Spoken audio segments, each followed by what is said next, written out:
अब सारा सेंटर का जितना भी मीडिया है, सोशल मीडिया है, अखबार है, न्यूज़ है, सब उसको हाईलाइट कर रहे हैं, सब उसको दिखा रहे हैं। अब लोग भी जब उसमें फेसबुक में देखते हैं या उसमें व्हाट्सएप पे देखते हैं तो लोगों को होता है हमने भी शानी थी जी, हमने भी देखनी थी कैसी है वो हसीन परी। तो उसको देखने के लिए भी लोग जा रहे हैं, देखने के लिए जा रहे हैं भाई हमने भी देखनी क्या चीज़ है वो। होता है ना कई दफ़ा एक अट्रैक्शन होता है कि भाई हम भी देखें क्या चीज़ है। तो ऐसा नहीं है, ये तो हमको भी पता है कि कुछ लोग ऐसे देखने के लिए जाते हैं, पर वो वोट में नहीं कन्वर्ट हो सकते, वो लोग उनका वोट नहीं जा सकता। ठीक है, उसको मौका मिलता, 8-10 साल काम करती तो लोग उसको सराहते। सबसे बड़ी बात आपको एक बात और बताऊं, इतनी बड़ी बाढ़ हिमाचल प्रदेश में आई, हमारी ना केंद्र ने मदद की, जबकि मैंने ये बात प्रधानमंत्री से जाकर कही। मैंने जितने भी हमारे एमपी थे सभी से बात की कि चलो हम लोग सब मिलकर जाते हैं, प्रधानमंत्री से आग्रह करते हैं कि 12,000 करोड़ का नुकसान हो गया, ये स्टेट के पास इतना पैसा नहीं है कि हम इसकी भरपाई कर पाए। अब लोगों की मदद तो करने, कई लोग बेघर हो गए, कई भूमिहीन हो गए, कईयों के भेड़ बकरियां चली गई, इतने जानें चली गई, तो उसके लिए हमें केंद्र से मदद की आवश्यकता है। हम लोगों ने, किसी ने भी ना मेरी बात सुनी, ना कोई मेरे साथ जाने को राजी हुआ, क्योंकि वो सब बीजेपी के थे, मैं ही एक कांग्रेस की थी।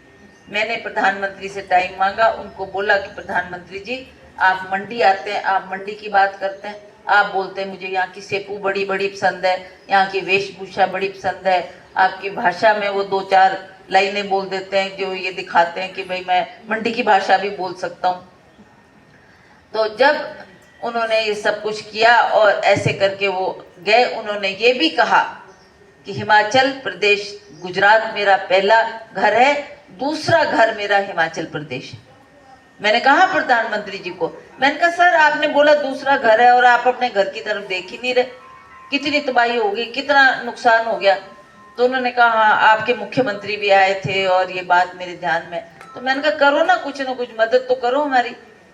तो उन्होंने नजरअंदाज किया, कोई हमारे को मदद नहीं दी। आखिरकार हमारी सरकार ने ही और मुख्यमंत्री ने ही इसमें पहल की कि जो हमने पैसा अभी महिलाओं को बांटना था उस धन को उन्होंने कहा कि ये थोड़ा ठहर के भी हो सकता है, पर जो लोग बेघर हो गए, जिनका सब कुछ चला गया, उनकी मदद करने की जरूरत है।